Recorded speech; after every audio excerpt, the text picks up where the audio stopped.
Hai sahabat semua, berjumpa lagi dengan saya Eli Mindartinian.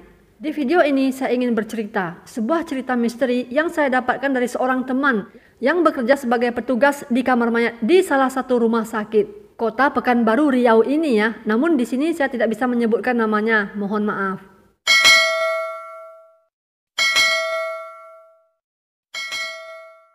Jadi sore itu, tepatnya pada hari Rabu, dia bertugas membersihkan jenazah karena jenazah korban kecelakaan ini akan segera dijemput oleh keluarganya. Kebetulan teman tugasnya yang lain belum datang untuk bergantian shift gitu, jadi dia melakukannya seorang diri dulu. Namun ada seorang pegawai baru yang kemudian dia ketahui bernama Yahadi. Masih muda, berkulit sawo matang dan tubuhnya cukup gempal.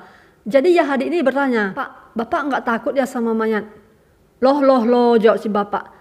Kita ini bekerja, bertugas di kamar mayat sebagai pembersih mayat atau terkadang disebut sebagai pemulasaran jenazah ya. Lalu kenapa kita harus takut sama mayat? Mayat itu adalah manusia yang sudah tidak bernyawa. Mau diapain pun dia akan tetap diam, tidak akan membalas. Jadi sebenarnya saya sangat heran loh, kenapa orang-orang pada takut dengan mayat atau orang mati? Kata bapak ini tadi.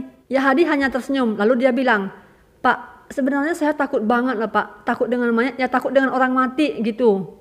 Bapak ini menjawab lagi, "Kamu takut mayat, tapi kok kamu bisa bekerja di rumah sakit dan bertugas di kamar mayat seperti saya?" Si Yahadi ini tidak menjawab, dia hanya tersenyum, senyum tipis yang ya gimana gitu. Kebetulan mayat yang sedang dibersihkan ini wajahnya dipenuhi dengan darah yang berlumuran akibat benturan karena kecelakaan tadi. Dan darah itu sudah mengering sehingga harus dibersihkan dengan kain basah.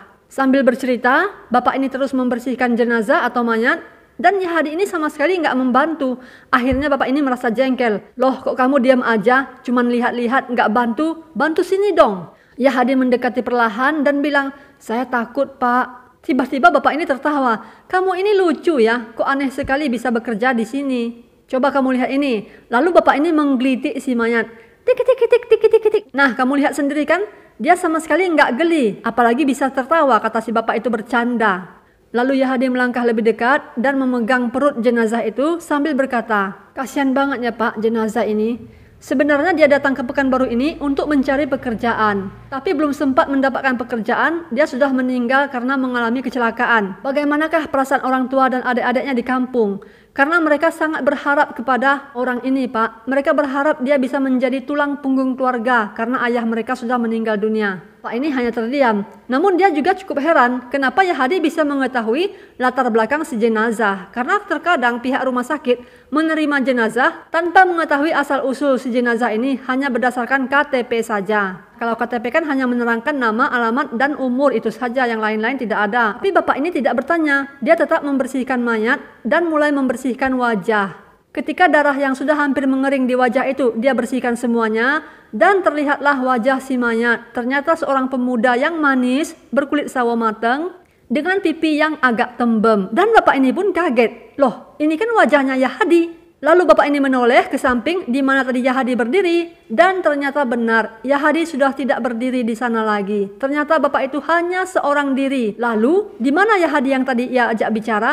Ternyata Yahadi yang berbicara dengan dia tadi adalah orang yang menjadi korban kecelakaan, yaitu mayat atau jenazah yang sedang dia bersihkan. Nah sahabat semua, terlepas dari benar atau tidaknya cerita ini, tapi yang jelas saya percaya bahwa dunia lain itu memang benar-benar ada. Ini saya hanya bisa bilang, semoga Yahadi diterima oleh Tuhan Yang Maha Esa sesuai dengan amal dan ibadahnya, dan selalu sehat untuk bapak-bapak yang bekerja di salah satu rumah sakit ini. Terakhir harapan saya semoga video ini bisa menghibur sahabat semua. Terima kasih sudah menonton dan jangan lupa like, comment, share, serta subscribe demi kemajuan channel YouTube saya. Sampai jumpa pada video-video saya berikutnya. Bye.